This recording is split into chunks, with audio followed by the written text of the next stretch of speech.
I think with social media, it's when it's something with art or baseball or the combination of the two. If people don't like it, they're just not going to like it. They're very rarely going to step up and say something bad about it. So in that way, it's super. For me, it's a very positive place. Bebop, artist, Bebop, artist, Bebop, Bebop. All right, here we go. I've talked about the Negro Leagues Baseball Museum virtual show and fundraiser before, and how many exciting artists are in that today.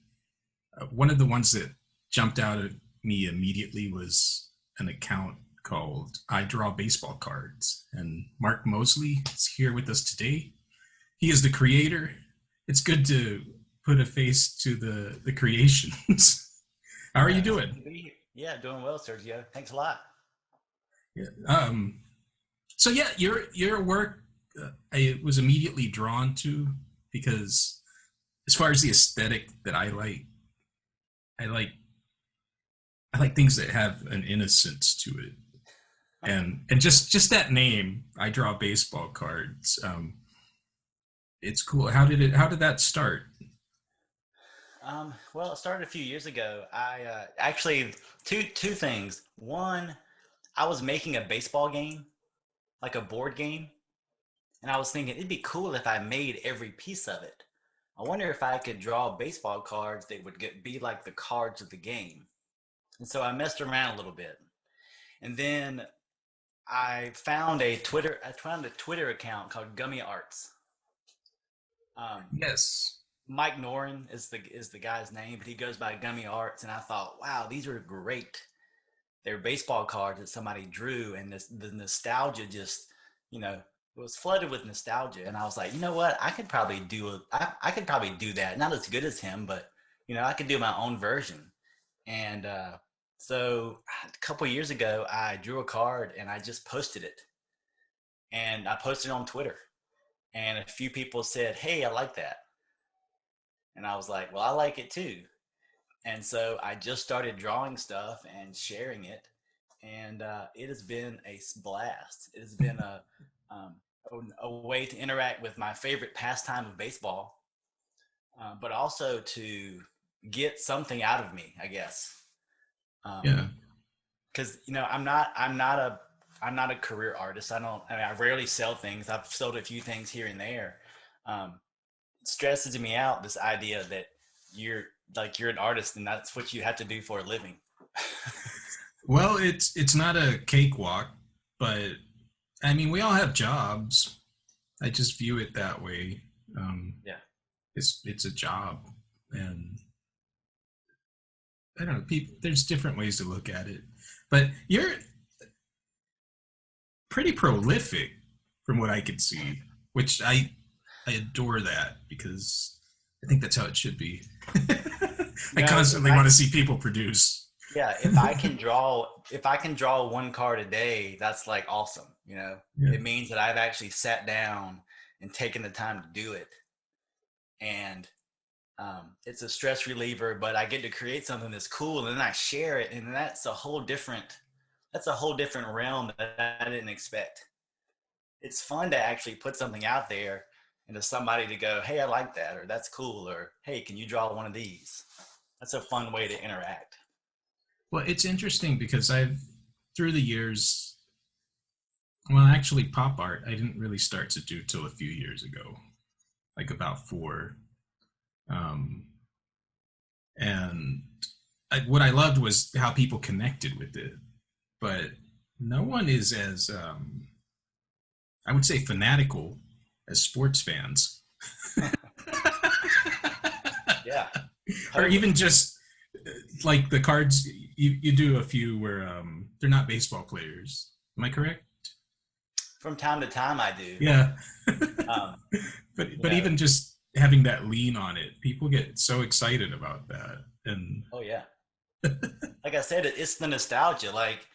And there's something about baseball cards that's freeing because I can make a card that looks like a 1982 Topps card, And it doesn't have to look like the player, but if it looks like a 1982 Topps card, then somebody's going to go, oh my gosh, I had that card. Well, I like that idea that you make a portrait. It doesn't always necessarily even have to look like that person, but just a certain nod will make a portrait fall in place. Oh, And yeah. I'm really fascinated by that. Yeah, it's interesting because I've kind of, when I first started, it was like, oh, okay, that looks fun. That's cool. And I was drawn to certain features of a card, like somebody with glasses or an afro or sideburns or a beard or a mustache. Because if they have those things, I mean, I swear, like I can draw a picture of myself, and as long as I put a pair of glasses and a mostly bald head, it's me. Um, and so I got to where I wanted to try to capture more of people. And so over the last couple of years, you know, I've figured out a few things that you can draw just this little thing here, this little thing there, and you get them. And that's really fun to do. It's fun to capture somebody, capture their essence, or just that one little thing about them where you go, yep, that's who they are. Have you always drawn, like since you were little, or? So yeah, I mean, I drew when I was a kid. I took art class in high school. Um, I've always been a doodler, like in college, taking notes. I'd always have a section of my paper that were doodles. A lot of words, a lot of writing words of what I was hearing. But I didn't draw a lot of stuff. I definitely didn't draw people. Um, so that was kind of different. You know, I draw things for my kids, or I create things. I've always made gifts. You know, I was very prolific when I was courting my wife. You know, everything was made, and it was like from the heart, and it was great, and she loved it, and I liked doing it. But drawing like specifically people um, was a stretch a few years ago. It was a new thing. Because I mean, I don't know, it's difficult to draw people, to make it, like I said, to look like a person, to look like who you're trying to draw. Um, and sometimes it Yeah, works out and sometimes it doesn't. So that's a challenge. it can be. It is like a puzzle sometimes, because I'll pick at it, go back, and then something will gel.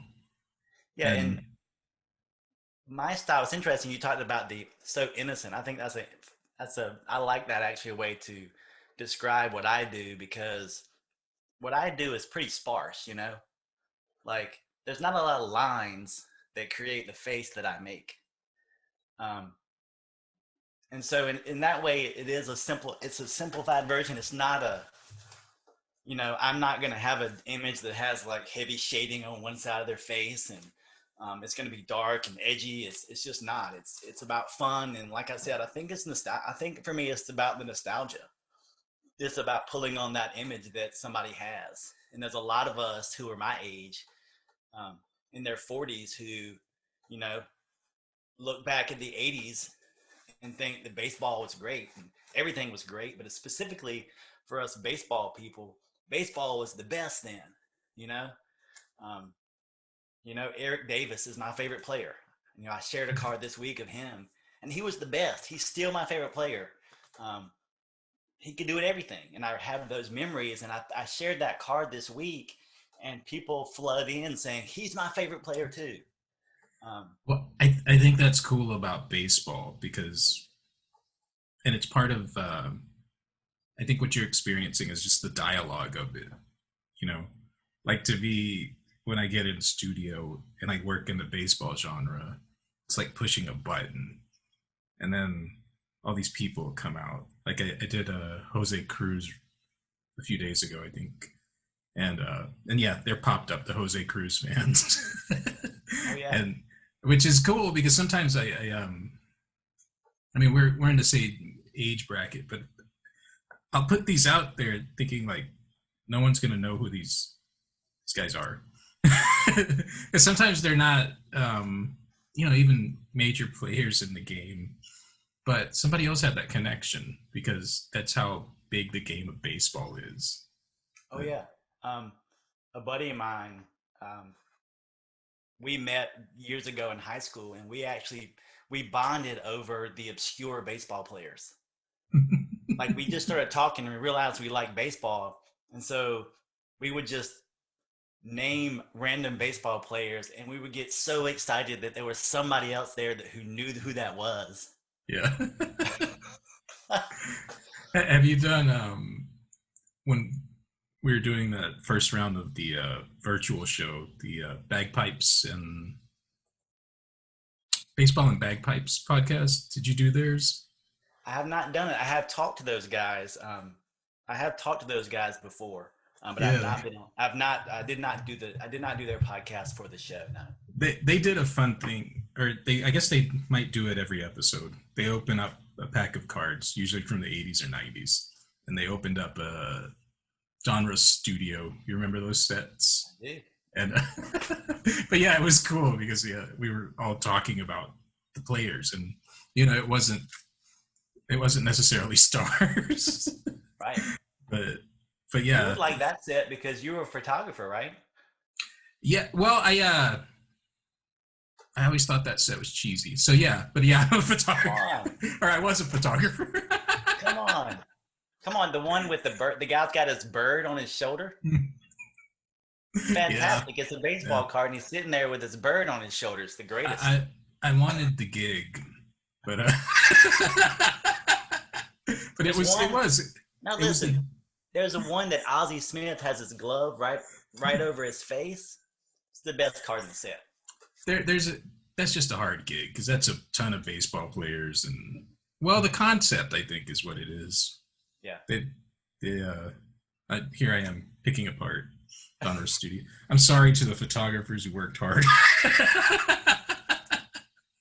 But see, no. but it's something about the card though that is nostalgic. So people, even if you thought it was cheesy then, seeing it today, you go, "Oh my gosh, I love those." Oh well, no, those fall under. They're so bad, they're good. Because we thought of when they were opening the packs, I'm like, man, this is like their profile pic for Tinder or something, It is on the back, yes. But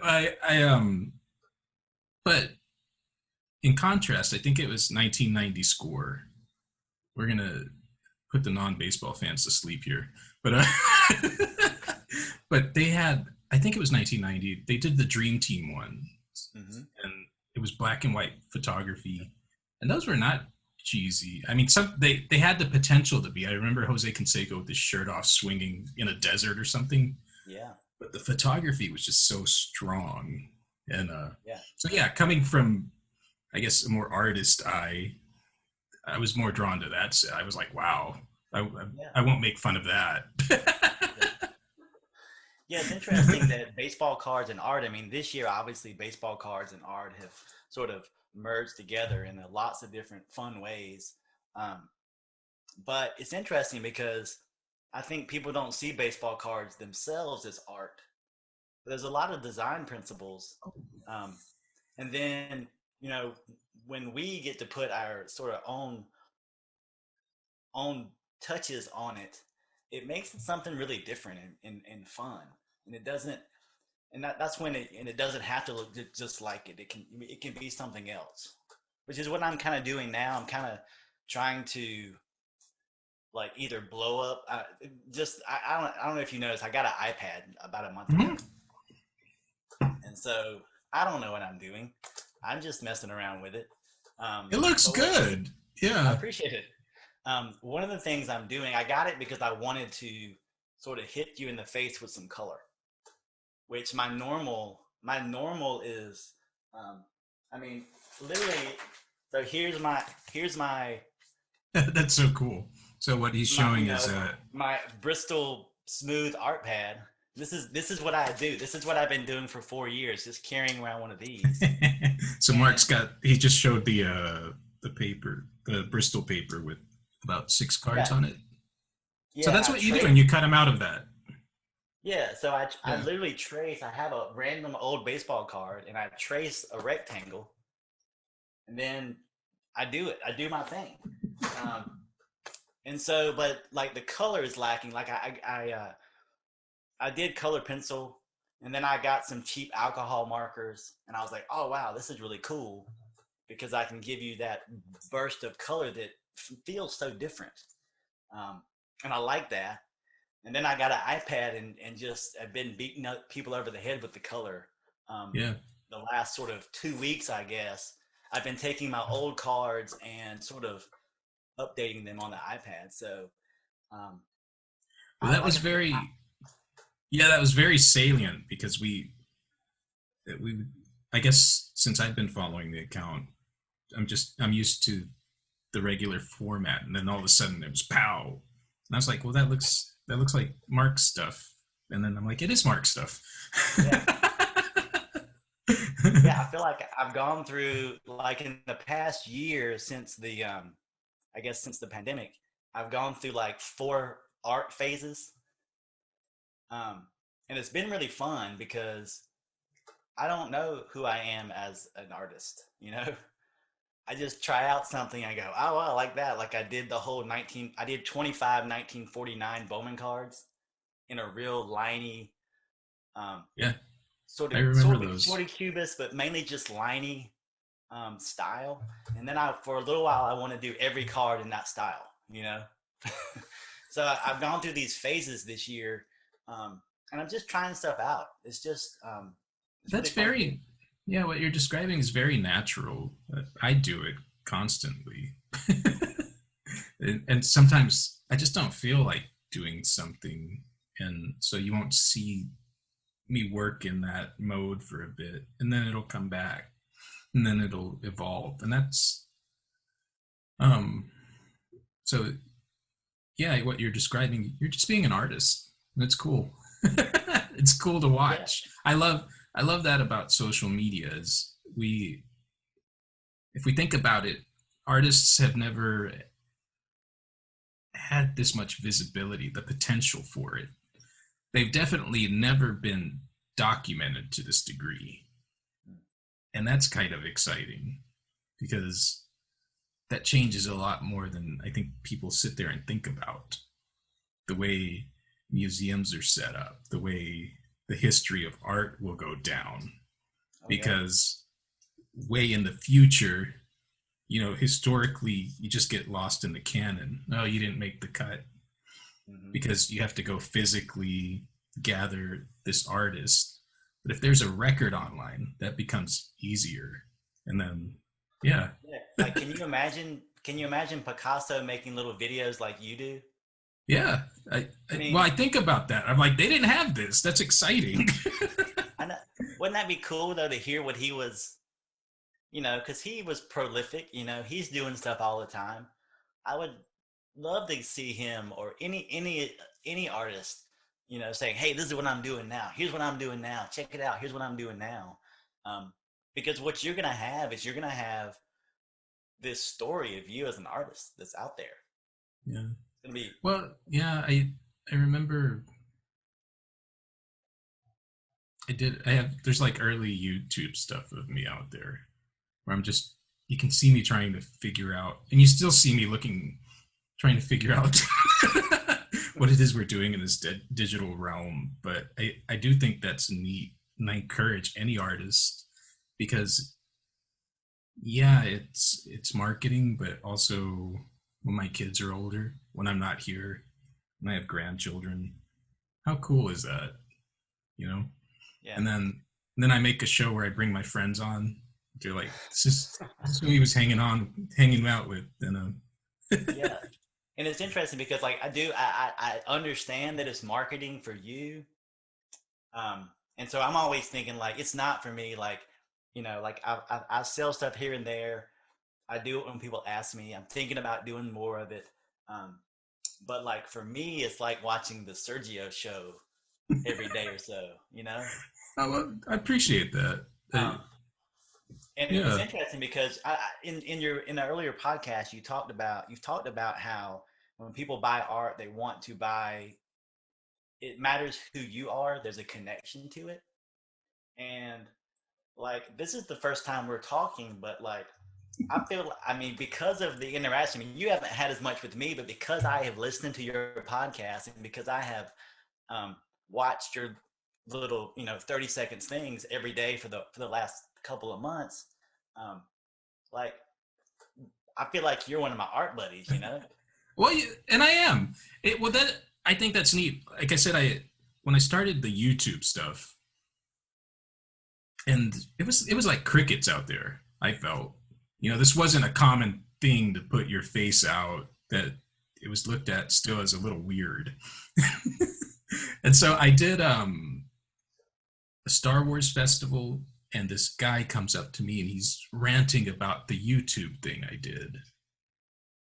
And I was like, wow. I was just stunned. I'm like, you actually watched that? So, but I think that feeling never goes away that people are paying attention. That's cool. Because, like, you Yeah, like also, even for me, like I said, I didn't realize that connection out there where people would respond to you and you'd have this interchange.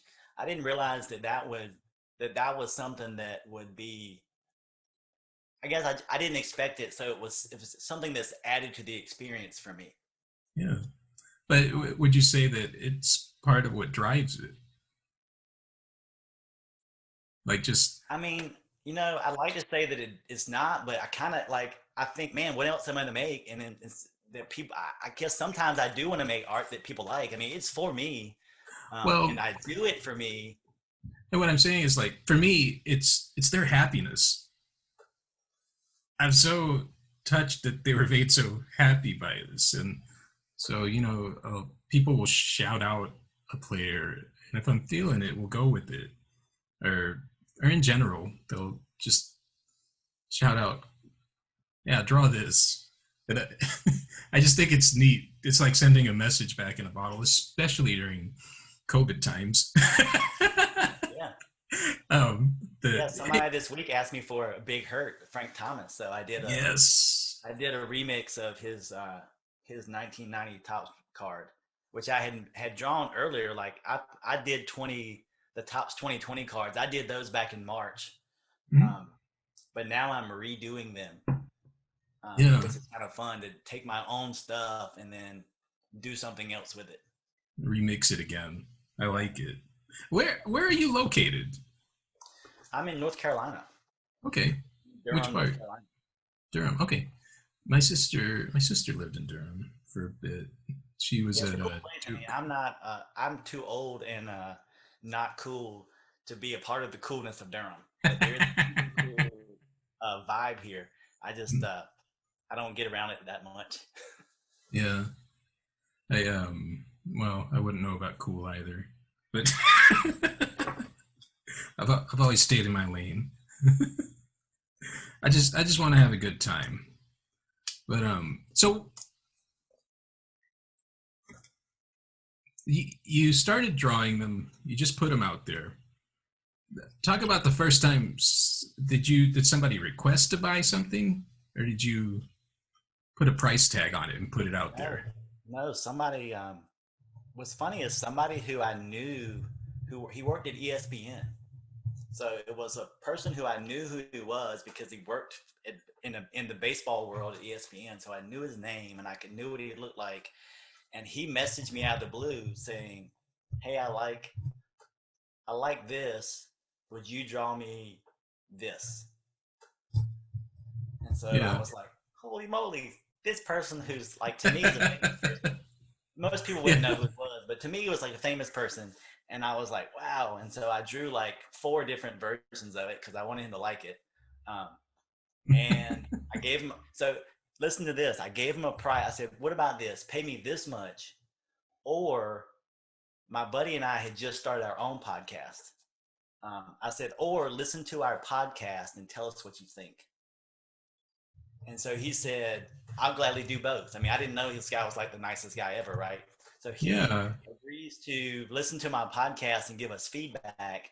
And he sends me money, which is double the money that I asked for because he said that price wasn't good enough. Here's what I think it's worth. And that was the first time I thought, wow, I can't believe somebody wanted this. Um, Yeah. and so What I'm is your all, podcast about?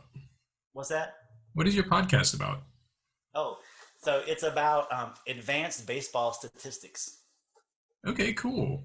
So I'll have like, to. there's regular statistics like home runs, RBIs, runs, batting average. The podcast is called Baseball Beyond Batting Average. And so Okay, there's this whole world of advanced stats that are confusing. I'm gonna write that down. So What? that Say it buddy of again. mine that I told you about, who we bonded over random baseball players. Well, 20 like 25 years later, we're both middle school math teachers, and we do a podcast together about baseball statistics, and it's super fun. That's awesome. Now, I enjoy a good baseball podcast. Now, have you heard Obscure Ball? I think I've heard of it. I don't know if I've listened to that one. He's he's only done a few episodes, but it's just obscure things in the sports world, and Okay. but it's mainly baseball from what I can remember. But pretty Yeah, cool. we're all about the baseball. So yeah, like every one of my hobbies is baseball related. Um, Yeah. yeah. Yeah. Well, I I started painting baseball in March, pretty much when the pandemic hit, and it was just a mood thing. And but I was like, man, why? And I did have reasons for not doing it before, but I loved how like instantly I had all these new friends, and we're Who talking about who'd you paint first? the very first one. Was like a Babe Ruth look-alike, and I Okay. just did him very old-timey looking, almost kind of Norman Rockwell, I would say. And then I put like a graffiti tag on the side, and I just made him, and I loved him, you know. Hmm. And then then I that started it. I think the next one was like Pete Rose, Yeah. and and I just kept doing it, and then all of a sudden, yeah, like like which is typical of my creations is like they just all of a sudden there's more. So for me, the first thing I put out there was a pencil drawing of Eddie Murray rookie card, which I know you did recently. Yeah. And I've done like 10 versions of this card. That was the first one, but the first color one I did was, I don't even know what year it is. It's an old Topps Wally Moon. Wally Wow. Moon was the one who had the big giant unibrow. Yeah. And he was known for hitting moon shots, like really high fly balls. Um, and so those were my first ones. And like, yeah, like I have a whole binder of cards. Like everything I do is 2.5 by 3.5. I don't know if you know Yeah. that. Everything I do is the size of a baseball card. Yeah. I think you showed some things to scale. So And or whenever somebody asks, I guess some people don't know that. So whenever they ask, they said, "What size is it?" I say it's 2.5 by 3.5 because how else would it fit in a baseball card binder? yeah. See, I do mine on well, 8x10 canvas. So Which just seems huge. Which your Tito Fuentes is hopefully en route to my house right now. Um, oh, okay. We'll check the tracking on that. everything that I've ordered recently is not here yet. So, but it's a departure because I am all about the tiny pieces of cardboard. So that was a big purchase for me. It was a large. I know it's small, but that's a large piece of art for my world. See, well, years ago, a friend of mine was doing these, and he was doing them like 16 by 20. And I just, when I sat down, I was like, well, I don't want to draw that small. I don't want to draw that big. So I just compromised. I'm like, 8x10 is not to scale, but we will make it work. And plus, the way I make things, I'll make it work. I gotta tell you, paint scares me. Oh yeah. Oh yeah. Ever since I remember in high school taking art classes, and I hated whenever we did paint because it's like I wanted to have the control. I needed this to be small, and I think that's why I do it 2.5. I realize there's some challenges of 2.5 by 3.5, um, but it's kind of my I think when we're younger, we draw smaller too. yeah. And I think that sticks because obviously I make little pieces, but I always feel like a little kid making those. And those are kind of the most fun because they're humorous, they're just tiny. Because I have Bill Cormalis, do you know him? Modern baseball art. I have a few of his, and he makes them the card size, and it's just it's funny. Yeah, and But I don't have the desire to go bigger. Like yeah, I've got a sketchbook at work, and if I had like at lunchtime, I did a series of quick sketches when I could, and it happened to be a little bit bigger, and it was weird because it was about the size of 4 baseball cards. yeah. Paint is actually, I would say, easier than actually drawing. Like there isn't, because if there's something that didn't do what you wanted it to do, you just paint over it.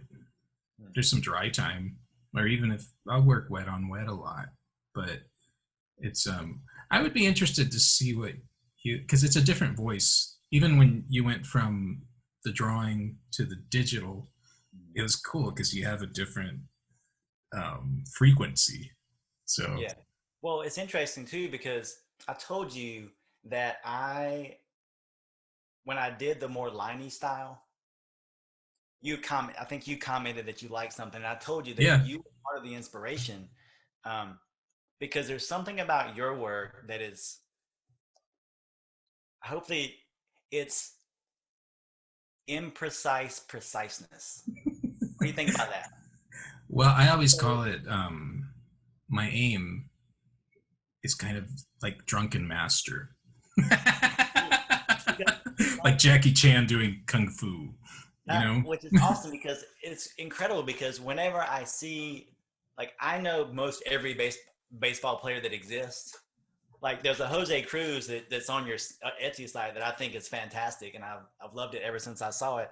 But like, I knew exactly who it was. Like, I didn't need to read anything, and there's not that many. Like, you can't tell that there's a drawing under there if there is. I don't even know how you do it. No, I You don't do an underdrawing. you put the paint on there, right? And Yeah. sometimes there's like chunks of it, it seems, and it looks as soon as I look at it, I think Jose Cruz, and I'm thinking, oh my gosh, this is like the coolest thing ever. And so I sit there with my little pencil, and erase it and draw it and erase it and draw it, and sometimes it works and sometimes it doesn't. And so I started drawing in that sort of harsher line style. Yeah. And it was the Satchel Paige that I drew that was the first one because I noticed that his lip, he's got sort of this harsh line in the middle of his lip.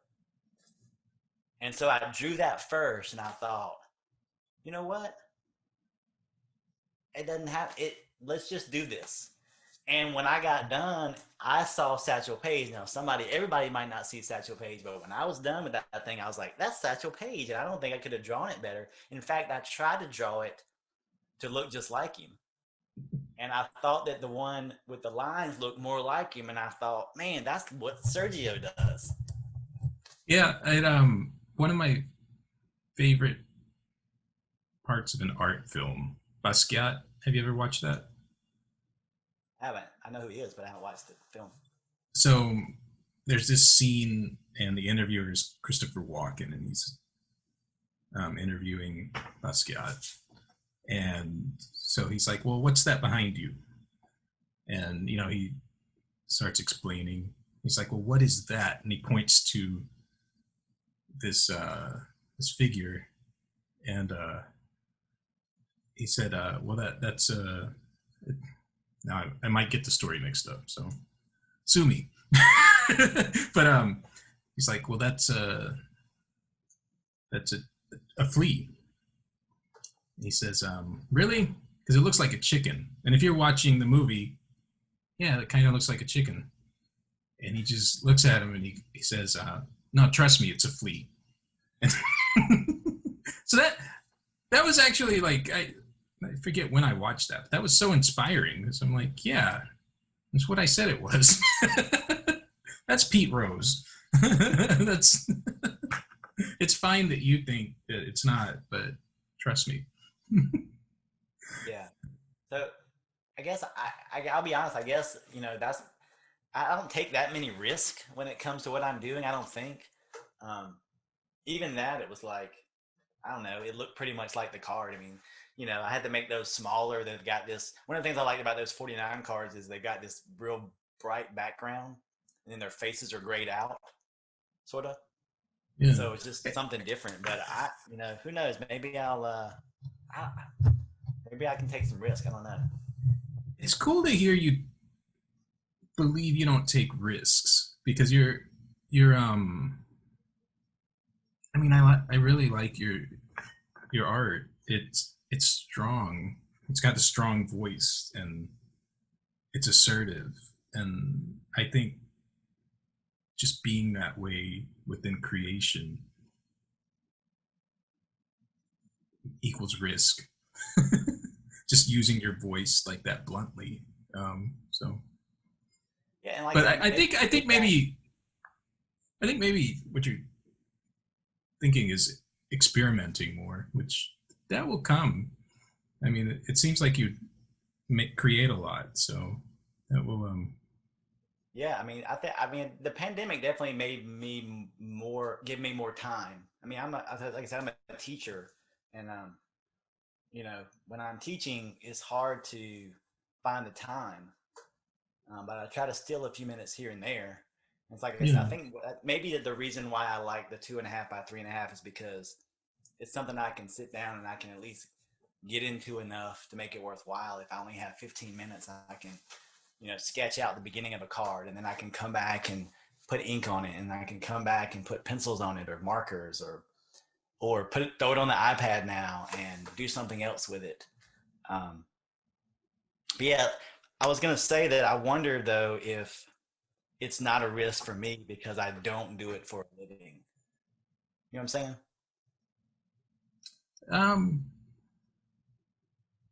Yeah, I don't know. I don't have to. I don't have. To, people don't have to like it enough to purchase it. Yeah. And I'm terrible at selling things anyway, which is why I don't. I mean, last time I had a yard sale like 20 years ago, I just give stuff away, and everyone's mad at me like you're supposed to be making money, and I'm like, we don't want this stuff. Well, the funny thing about that idea of worrying about it, I think when I was younger, I did worry about it. There came a point, and I get asked about this a lot, where when I stopped caring about that and just started doing whatever I wanted, like really aggressively. I think I always did, but I had the apprehension when I just started to accept that, my sales went up. I think you don't have to worry about it, but you might not ever have that dilemma if you decided to, because you're just doing what you want. There's nothing to risk. You're just doing what you want. Yeah, I mean, I really can. I can do what I want, and I can share it, and people can like it or not. I mean, that's always the case, right? Yeah. Yeah, and there's always I don't really get negative feedback, which is it's nice, but once in a while there is, and that doesn't bother me either, Yeah, so. I will tell you, the thing that I get that I guess it bothers you the most, even though like it was said as a compliment just in the last couple of weeks, but I get Beavis and Butthead sometimes. And like one guy was like, yeah, it's a compliment. Butthead. I was like, yeah, but that's totally not what I'm going for. No, but I can see what they were saying. Yeah. Yeah. Well, you're obviously, what you do is not a fart joke, but I have one card that's a fart joke. Okay. Well, that's fair, but in general, your body of work is not one long fart joke. It's, but just the way they put that together, there was an innocence to that, and I think that's why that was so popular, because it was so Wildly popular, right? I mean, if I was that successful, it'd be great, right? well. I'm gonna find my fart joke for you. Your career is young, it seems. Let's see, Marty Bystrom. Whitey Bison. Hoot. So yeah, He's giving somebody the side eye. there was poot in a little thought bubble. Not one.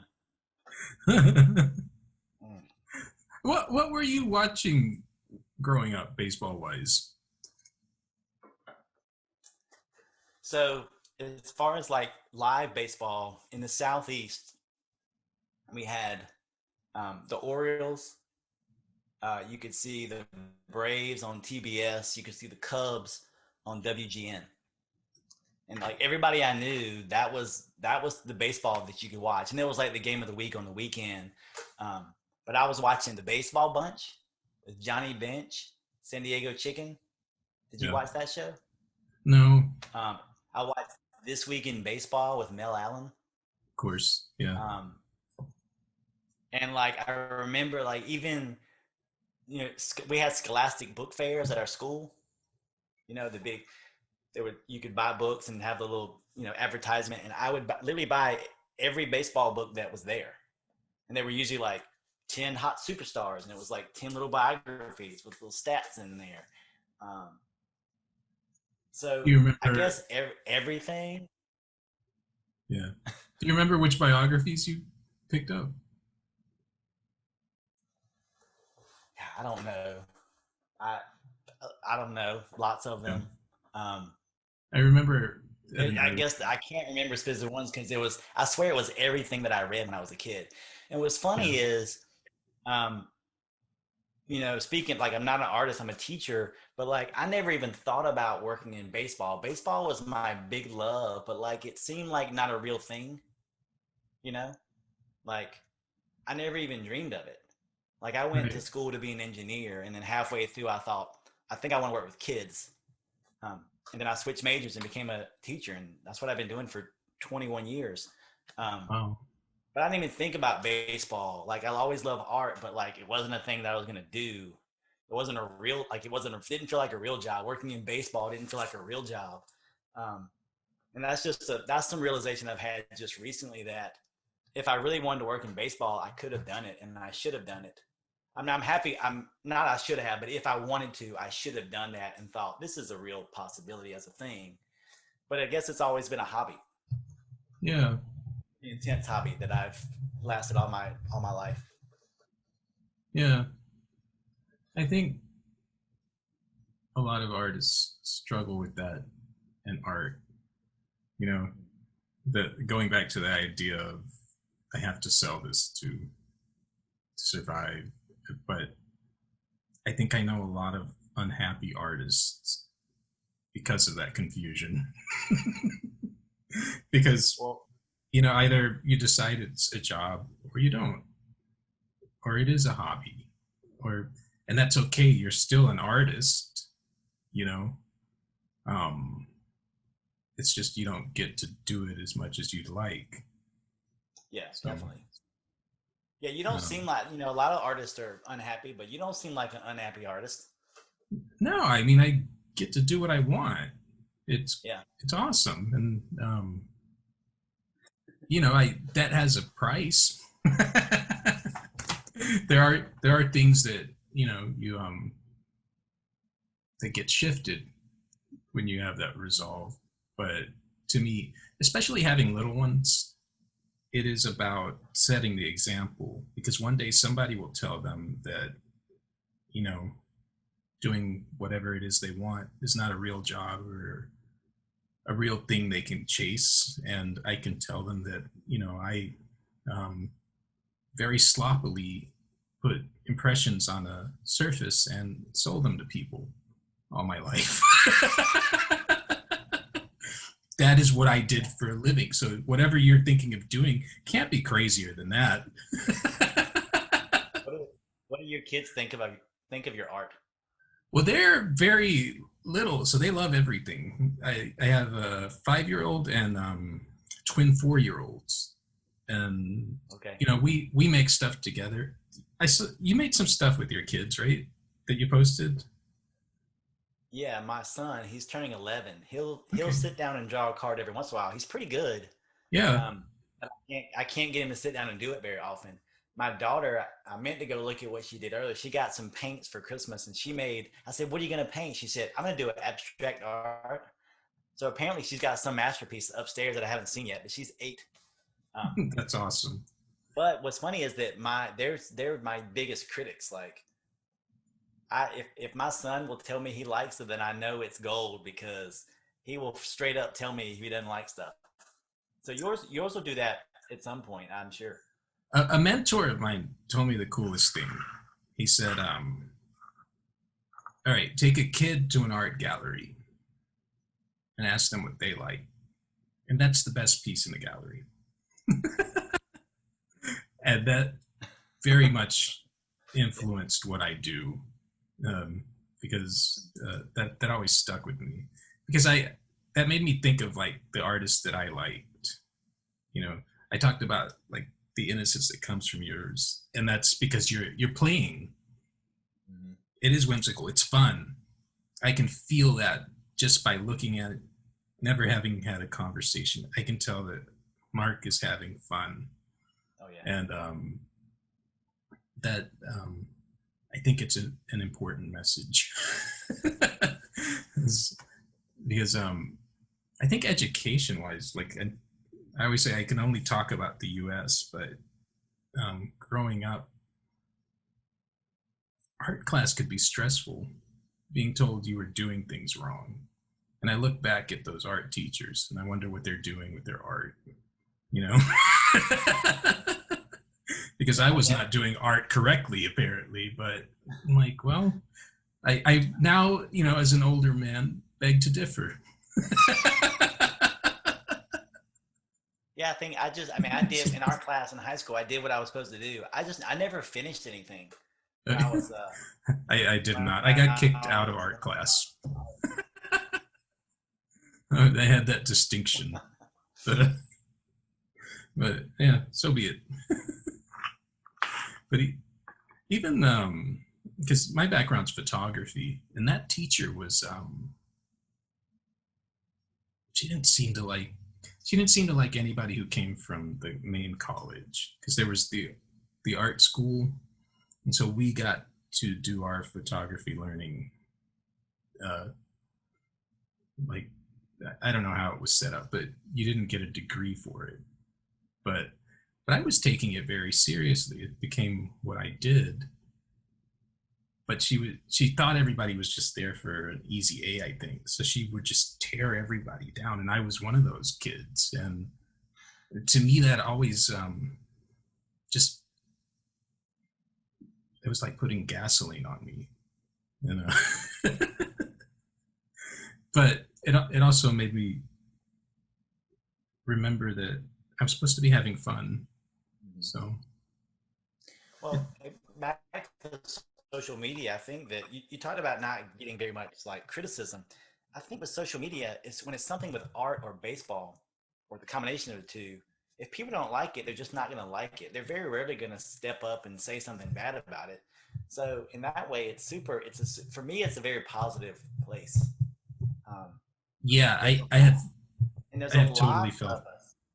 Yeah, I mean, not just the 100 that were in the first Negro League show, which was an impressive number, but there's plenty more out there that are not only sharing their art, but they're letting each other know that they appreciate each other. And that's been fun. I mean, I get a kick out of, we talk about me not being an artist. I'll call them real artists like you.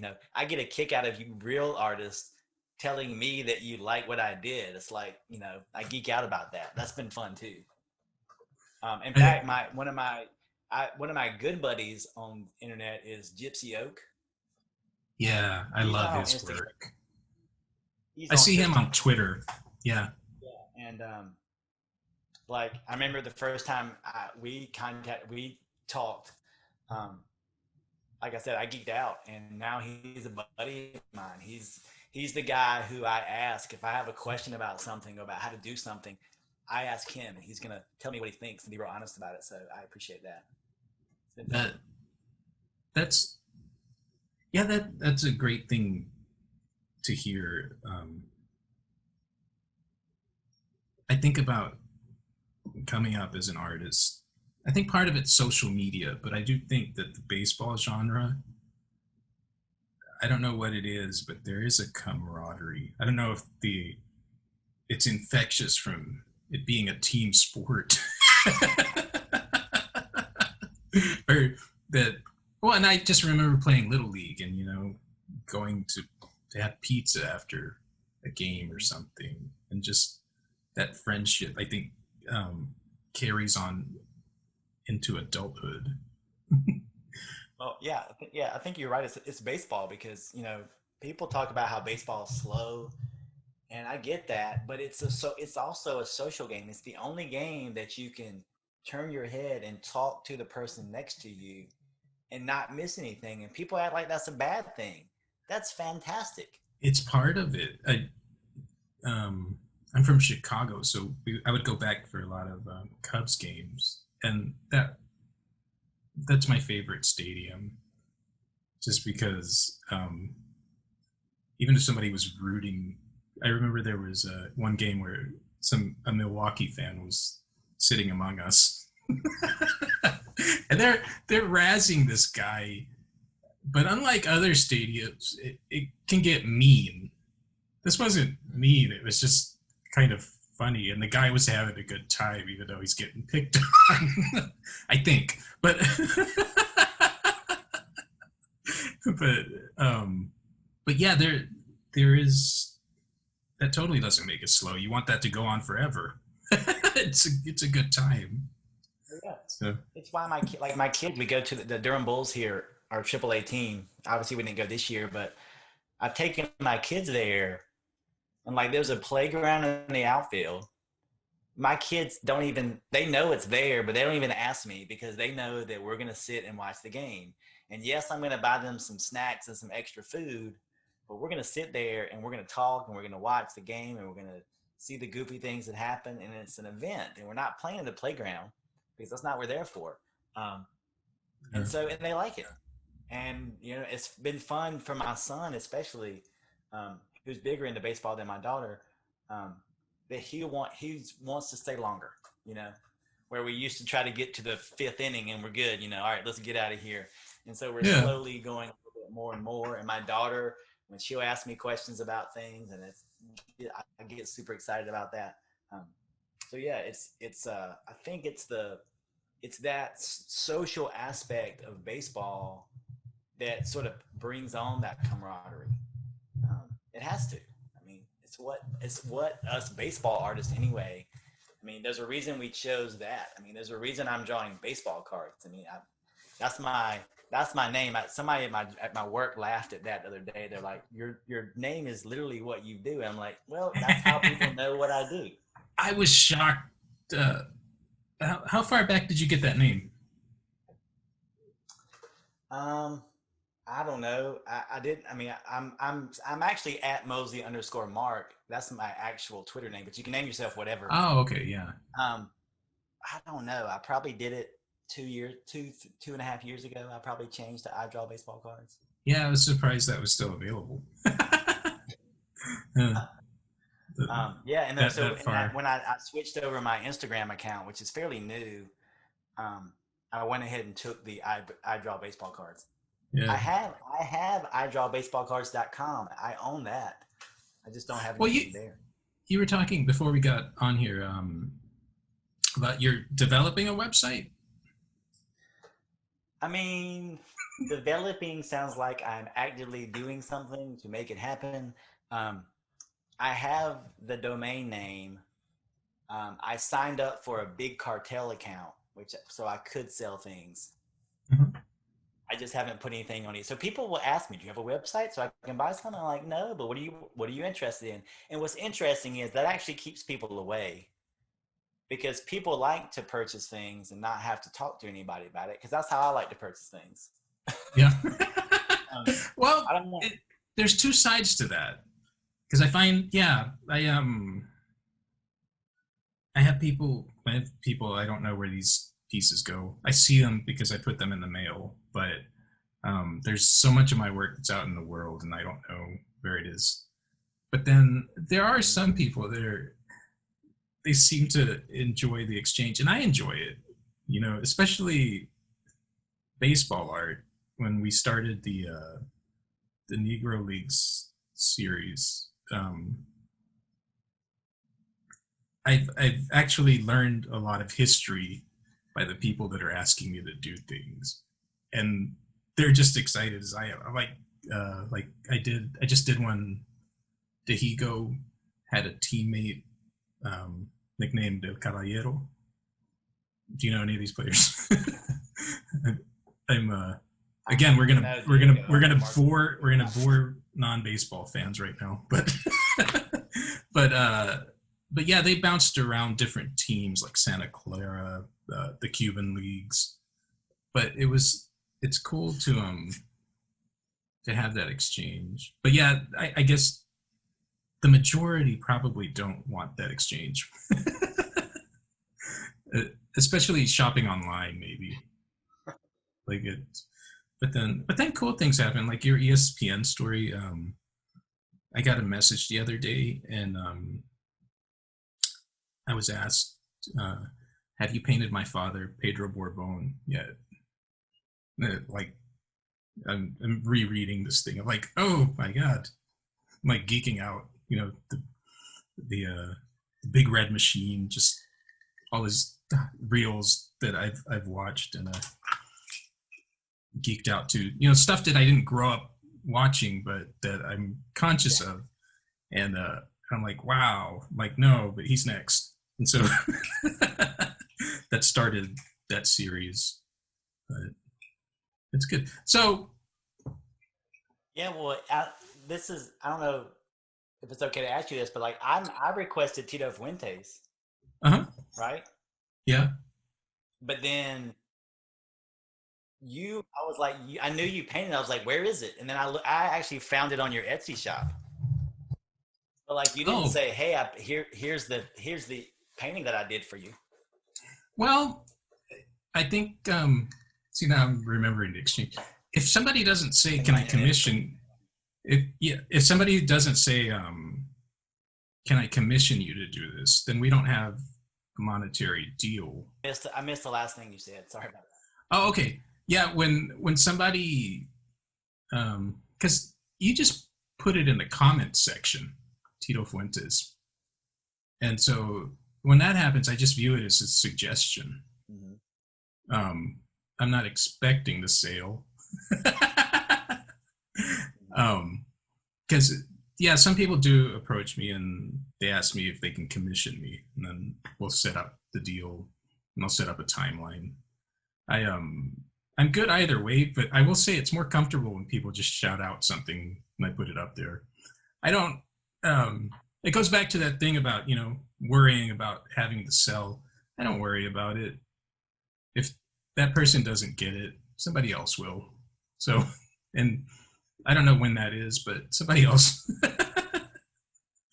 It's which that's probably just crazy. I don't advise anyone to follow what I do, but you do what works for you, I think. How many pieces of canvas are at your house right now?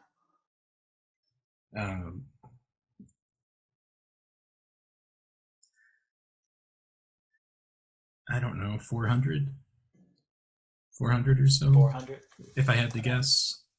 And then, yeah, some of that's inventory, and then some of it's not. Like, I just keep a lot of canvas. Well, I would admit that I have 400 baseball cards that I've drawn, but they all fit in one binder like this. They just fit on the shelf over there. Well, this is how it started for me, because I didn't. I started painting, and they started accumulating, and I was like, I need to sell some of this stuff. And 400's a very small fraction of what I've created in my lifetime. Like I don't know what that number is, but it's it's an interesting habit. All right, so Well, that's I'm actually gonna the go. reason why I've thought about selling things. Is because of your inventory. Yeah, well, the thing is, Yeah, well, there's this one binder I have that's full. It's full. you have a natural following. It's not really work for you, except for actually listing them is that process, and that is my least favorite part of doing things. When I can hire somebody to do that, it's on. Somebody's got a steady job with me. But Yeah, it's interesting because like when the first Negro League campaign, I did 4 like special like 3-dimensional cards, but I did a small 10 card set of just black and white drawings, real simple. yeah, Um, and I made 25 of them, but I printed them off myself. I cut them, I stamped the back, I numbered them, I made a wrapper for them. Um, I put them in sleeves in a little thing, and it took forever because it's just me doing it. And like I gave 100% of my proceeds to the museum because why not? Um, but like after I've done that, and the few times I've done a sale like that, after I'm done with that, it takes me at least a week to even draw something again. yeah. Like I don't like it's like a production mode, and that's one of the reasons I haven't like attempted to like make a lot of prints of things and sell copies of them because it wears me out and it makes me not want to create things, which is interesting. Well, you have to do what feels right because I think you're doing fine. You're protecting what you like about it. If Yeah. putting out if all that production wears you down that much, that's fine. The thing is, I think you could do it intermittently. Look, I'm selling. I'm putting this up. There won't be anything new till, and then you just put a date. Maybe space it out because you do have the inventory, and realistically, it should be out there. Your work should gravitate. It's neat that it goes to other places. They should be appreciated. So it's just Oh finding yeah, it's balance. definitely cool. With baseball cards, people put them in plastic holders, either in a binder or in a little plastic sheet. And so it's cool when somebody sends me a picture of something with my card in a hard plastic case next to a fancier card in a hard plastic case. And so that's cool that people put them in their collection, you know? I Yeah. mean, same thing happens with paintings too, right?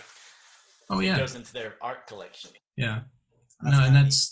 that's neat. If you ever have, you may have already, but the joy of being invited to a collector's house that collects art, and you're in their museum, like uh, I've had that happen a few times. It's just neat to see what they like with my stuff. Sometimes it's framed or just where they put it within the collection. It's nice because it's something that What I it's made. next to, Yeah, it's cooler yeah. than the one that's next to it. But it's nice. It's something that you made with love. Gets appreciated that way. So that's just something to think about. Because, like I said, I think you're that binder. It should be dispersing. Keep the ones you really love, but yeah, that's Yeah. I'm finding almost I'll say humor in the the fact that you made a website and then you're like, I don't know. But it's funny in that you probably made that because there is such interest. So that Is Yeah, that I yeah, mean, yeah. yeah, people I like. like It's funny, people like it. Now, sometimes they'll ask me how much it is, and it's funny because like some people are surprised at how cheap it is, and other people run away quickly with at the price, or they don't, they just never talk to you again about it. that's natural. So Um, yeah, and pricing something you just want to.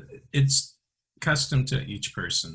I try to keep my prices down as long as I'm comfortable, as long as I'm not getting burned out, and I'm getting the steady flow that I need. I'm good. Now, when you see me increase a bit, it's because I am getting more flooded, and so I need to have less going on. So if you raise it, a few of them taper off. Like I don't ever want to get to the point where it's like too expensive. I don't like that idea. But yeah, you do what you do. it's interesting because I had that same conversation with a friend of mine who makes she makes like stickers. Has them on Etsy. She like draws people dogs and Yeah. give them a custom sticker. And she charged $10, and she would draw these intricate pictures of their dog and send them a sticker for $10. And I was like, that's ridiculous because they're great. And she said she had to cut off orders at Christmas. I was like, well, you need to raise your prices. You'll make the same amount of money and you won't have as many to do. And so I'm all about telling other people that. I'm all about giving other people good advice about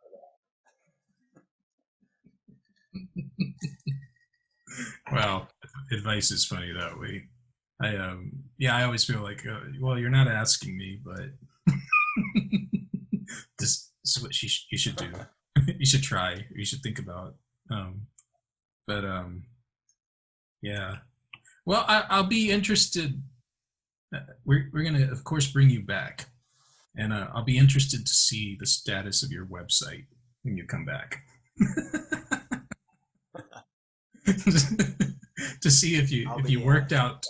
I'll be in my blue period at that point. Yeah. I'll be in my blue period, and I still want the website. Well, definitely keep creating, keep posting. It's good to have an actual conversation with you. It's not IG messages. Reach out anytime. Come back anytime. So, I'm going your Instagram handle. I draw baseball cards. Also on Twitter.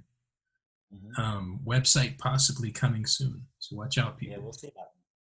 Yeah. All right, sir. I'm going to take us out.